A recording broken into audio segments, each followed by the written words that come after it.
Hi, it's Maggie the Irish Gypsy here to bring you your April 2023 mid-month general readings. We are looking at the last half of April, and this reading is for the earth sign of Virgo. Welcome everyone. I hope you're all doing well as we continue to move into springtime, at least those of you on this continent. Thanks for taking the time to watch these videos. Those of you who like, share, subscribe, all welcome and appreciated. Thank you. So Virgo, this is for you if your sun, moon, rising, or Venus sign is in Virgo. If you're cross-watching for Virgo, it's also relevant. We always advise that you watch your sun, moon, rising, and Venus sign if you know them for additional insight and perspective it can bring. General readings do resonate a little differently for everyone.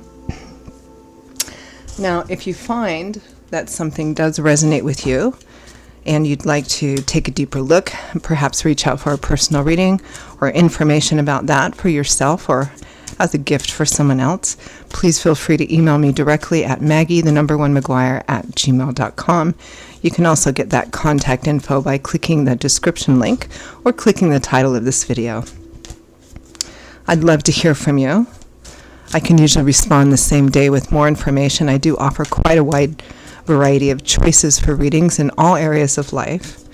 And scheduling is done in a pretty timely fashion too. I can usually schedule within 1 to 2 weeks or so. So if you're interested, send me an email. All right, Virgo, let's see what's in store for you for the last half of April 2023. I am using the Tarot of Dreams and clarifying with the Radiant Rider-Waite. Please excuse my sniffling through the video. We've had a lot of rain here in California, and while the super bloom is beautiful, it has made those of us prone to allergies. Well, it's a challenging time, so excuse my sounding a bit froggy and sniffly. Okay, Virgo, we begin with the World. Major completion, graduation, leveling up, a cycle coming to a close, a major cycle coming to a close. With the Lovers, a relationship at a crossroads, a relationship choice. Now, this can represent a choice between two people. If it's a third-party situation, it might be about whether the relationship continues forward together or not. For some of you, it might be that a choice needs to be made in another area of life that will significantly impact a primary relationship. In the early tarot decks, there wasn't really a lover's card. There was a card called the Choice, and it implied a choice between two people, but really it represents a significant choice that affects a primary relationship. So it might be in another area of life. So a cycle is completing either about a relationship or in another area of life for a relationship. Next, we have the Eight of Wands, the Eight of Fire, fast action, fast movement forward, conversation, Cupid's arrows even, travel, things moving forward very powerfully.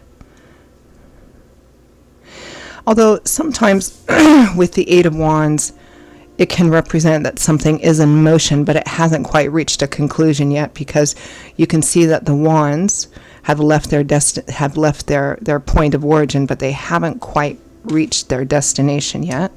So things are moving. Ooh, with the Sun, the most positive card in the tarot, particularly in its ability to influence other cards, just like the real sun influences everything. It illuminates, shines, clarifies, it uplifts any heavy, negative, or restrictive energies, sometimes can completely negate them. Life, love, warmth, laughter.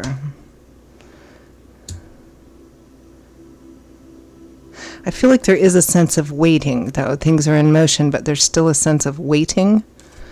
Next, we have the Five of Coins. Insufficiency and lack could be financially, materially, might be having some financial difficulties or employment difficulties. On an emotional level, it can represent, the same sort of energy. It's a card of begging or something not being enough, insufficiency and lack. So emotionally, it can represent, feeling not good enough, feeling shut out, rejected. With the Hanging Man, that's what I thought. The Hanging Man, it's a self-sacrificing card. temporarily. It represents somebody who's hanging from what is supposed to be the tree of life or the tree of knowledge. And it's not the most comfortable place to be, but you are watching something playing out, getting different perspective and different information. It may feel like you're in stasis and limbo, but this will pass quickly. From the bottom of the deck, the overall energy is you, the Queen of Coins. Taurus, Virgo, Capricorn, Sun, Moon, Rising, or Venus. Could also be another earth sign. This can also represent the area of life that deals with coins or pentacles, which is earth. You know, the more practical aspects of our life, our security and stability, money, financial, material issues as well. I actually have quite a positive feeling about this, even though there's a little bit of a challenge with the Five of Coins, but it feels again like something's in motion. It's difficult to wait. It feels like you don't have enough or aren't enough while you're waiting, but it feels like there's going to be a positive resolution. Actually, let's pull the next two cards. I just want to see. Yeah, here we go. Justice in the upright. Justice being served, things being fair, equitable, and even. In the upright position, it does imply that things will be going in your favor. Contracts, negotiations especially. The Eight of Coins. Work, employment, job, or something you've been putting or are putting a lot of effort into. All right, let's clarify that overall energy of the Queen of Coins. It's a general reading, so I don't tend to get too hung up on gender. This could be male as well. Queen of Coins. The Three of Pentacles. So teamwork, compromise, collaboration, compromise and negotiation. Might be haggling over something or haggling on what the best way is to accomplish something.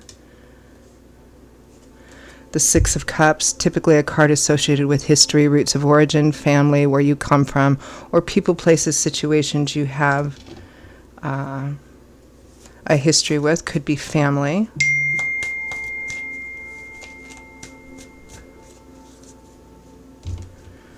Clarifying the world. The Five of Pentacles and the Three of Cups. Interesting combination, because we have this Five of Pentacles, again, that card of insufficiency and lack, and the Three of Cups, which is your tribe, your friendship circle. It could be your community. It feels like being estranged or separated from a group, from a community, from family or some family relatives. Let's keep going. What about the Lovers?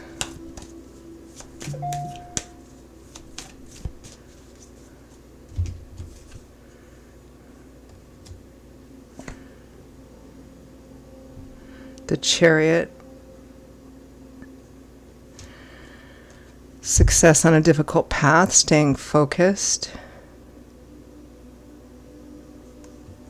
Winning simply because you refuse to give up. And this is clarifying Lovers, the choice. Again, there's a pretty significant choice here about a relationship, or it could be in another area of life that affects a relationship. It could be perhaps splitting up for some of you. It could be, which, again, if it's a long-term relationship or marriage, or you share the same social or friendship group, it could represent a bit of a split or a divide there. It could be, because we do have, earth energy here too, it could be, that you need to perhaps make a decision that finances, material aspects, or job or employment, excuse me, it may be that you need to make a significant change to change your schedule or take a job that requires you to move or relocate, so there'll be distance and separation.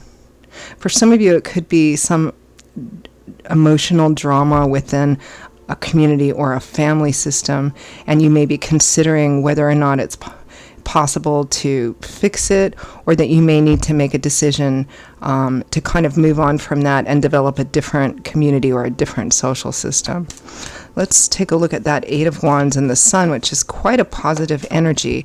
But again, it feels like things are moving, but you're waiting. Some of you, again, may be moving or relocating because of financial difficulties. or even emotional difficulties, or a combination of those. 8 of Wands.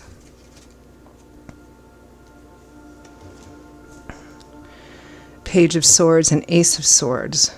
This is having received information, seeing a different perspective, a different light.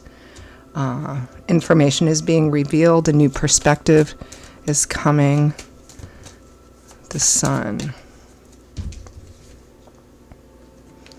The 5 of Wands and the 9 of Swords. Fighting, gossip, rumor mongering, stress, worry, anxiety about the future.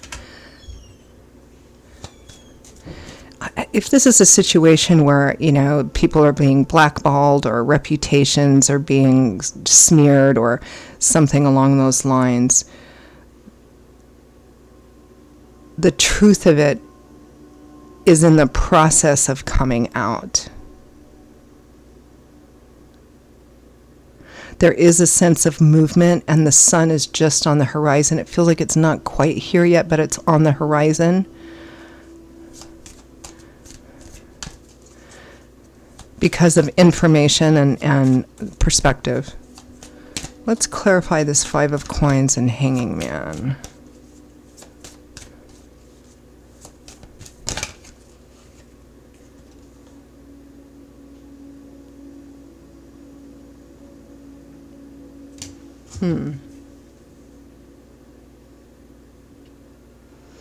We had 2 cards pop out, the 4 of Pentacles and the 10 of Coins.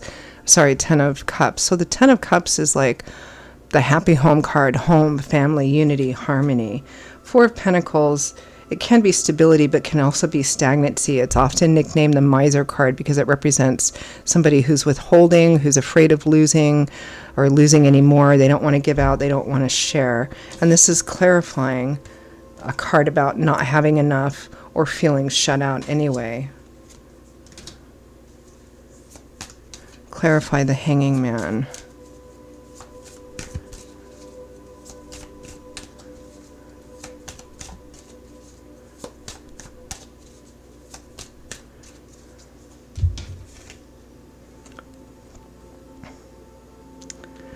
The Fool.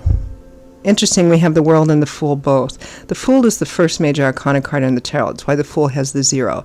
This is where a whole new cycle, a chapter or a significant set of chapters of your life are beginning. A new journey is beginning. Could be travel, moving, relocating, stepping off, the beaten path, trusting. Again, a new cycle is beginning because the World represents a cycle ending. It's the last major arcana card. So what are you waiting for in this Hanging Man? You're waiting for something new to begin, this new chapter to begin. The waiting looks challenging, but again, I have a positive sense in this reading in terms of the direction and the flow that it's going. It looks like it's been difficult. It looks like you're trying to work things out. And again, the way this reading is feeling to me, there's a few different areas. It could be relationship, your community, drama, rumor, gossip, all of that kind of stuff, and that kind of sorting itself out as it tends to do as time goes on. Truth comes out if somebody's being blackballed because of lies or rumors or gossip that are untrue. If it's, about a relationship kind of splitting up and people wanting to keep aspects of that private, which they have every right to do, there still might be, a lot of drama circulating around it. But again, as you move through this energy, it does end up coming out, even though the waiting for it is uncomfortable. For some of you, it may be more practical about a relationship in terms of financial and material hardships. And having to make some major decisions that may create separation in or from your friends, family, community, because you either may have to downsize or move or something like that. Again, that sense of waiting. But what's on the other side, again, we had Justice and the 8 of Coins or Pentacles, which means that just on its heels, in a fairly short period of time, it's going to resolve in a fair and equitable manner. Particularly if it's a legal situation as well. So again, while there are some challenging aspects to this, as there always is in life, I have a good feeling about where it's headed in the very near, almost immediate future. All right, let's end with some advice, guidance, feedback.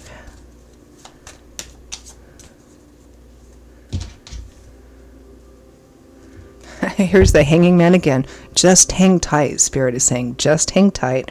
Things are being revealed. Things are coming out. Just hang tight for another minute. Strength, facing fears, doubts, insecurities, holding the line. The Lovers again. So again, if this isn't about the relationship, it's in an area of life that is significantly impacting it. But Six of Wands is victory, triumph, success after a battle, after a challenge.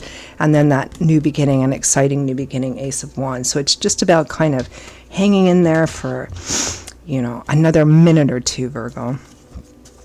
Overall, a good reading. The biggest challenge here is going to be patience, but not for a really long period of time. It's actually for a short period of time. Okay, Virgo, those are your messages for the second half of April. I hope you found them useful and hopeful. Again, if this resonates with you, or the style resonates with you, and you'd like to take a deeper look, pull the curtains back a bit, reach out for a personal reading or information about that for yourself or as a gift for someone else, please feel free to email me directly at maggie1mcguire@gmail.com. I would be delighted to hear from you and to work with you. I will see you all in a couple of weeks for the May general readings. Until then, stay safe and well, as always. I hope to see you back here again soon. Take care. Bye-bye.